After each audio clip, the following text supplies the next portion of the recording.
গ্রাহকদের অর্থ এবং আত্মসাৎ ও পাচারের মামলায় ডেস্টিনি মাল্টিপারপাস কোঅপারেটিভ সোসাইটি লিমিটেডের সভাপতি রফিকুল আমিনকে ১২ বছর এবং ডেস্টিনি ২০০০ লিমিটেড চেয়ারম্যান মোহাম্মদ হুসেইনকে ১০ বছরের কারাদণ্ডের আদেশ দিয়েছেন আদালত। একই মামলায় ডেস্টিনি গ্রুপের প্রেসিডেন্ট হারুনুর রশিদকে ৪ বছরের কারাদণ্ডাদেশ দেওয়া হয়েছে। মোট ২৩০০ কোটি টাকা জরিমানা করা হয়েছে ৪৬ আসামিকে।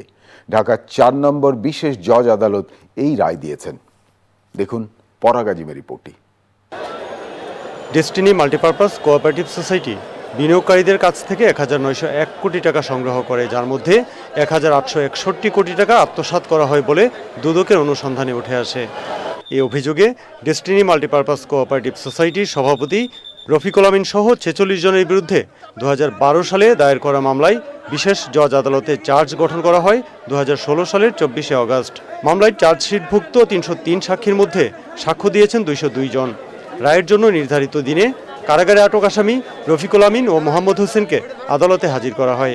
জামিনে থাকা অবস্থায় হাজিরা দেন হারুনুর রশিদ সহ ৫ জন। তাদের উপস্থিতিতে রায় ঘোষণা করেন বিচারক। ৪৬ জন আসামির প্রত্যেকটা আসামিকেই সাজা প্রদান করা হয়েছে।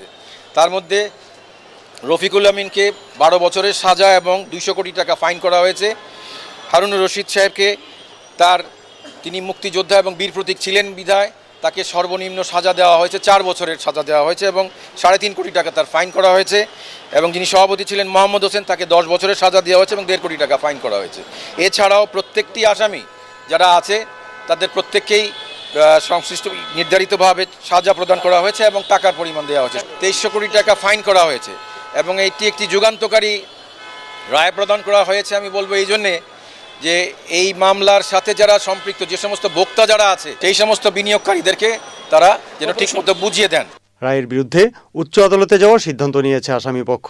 এরকম কোনো অভিযোগ তারা প্রমাণ করতে পারেননি, কারণ এটা হচ্ছে সমিতি আইনের একটা সমিতির বিজনেস ট্রানজ্যাকশনগুলো করেছে, এই ট্রানজ্যাকশনগুলোকেই মানি লন্ডারিং হিসেবে দেখানো হয়েছে। তো সমিতি আইনের যদি কোনো অনিয়ম থাকে তার একটা ফোরাম আছে, সেই ফোরামে তারা রাষ্ট্রপক্ষ না গিয়ে এই দুর্নীতির মামলা করা হয়েছে। ক্লায়েন্টের ইনস্ট্রাকশন ক্রমে আমরা উচ্চ আদালতে আমাদের যে গ্রেভিয়েন্সগুলো আছে সেগুলোর উপর বেস করে আমরা আপিল করব। রায়ের পর আসামিদের কারাগারে নিয়ে যাওয়া হয়।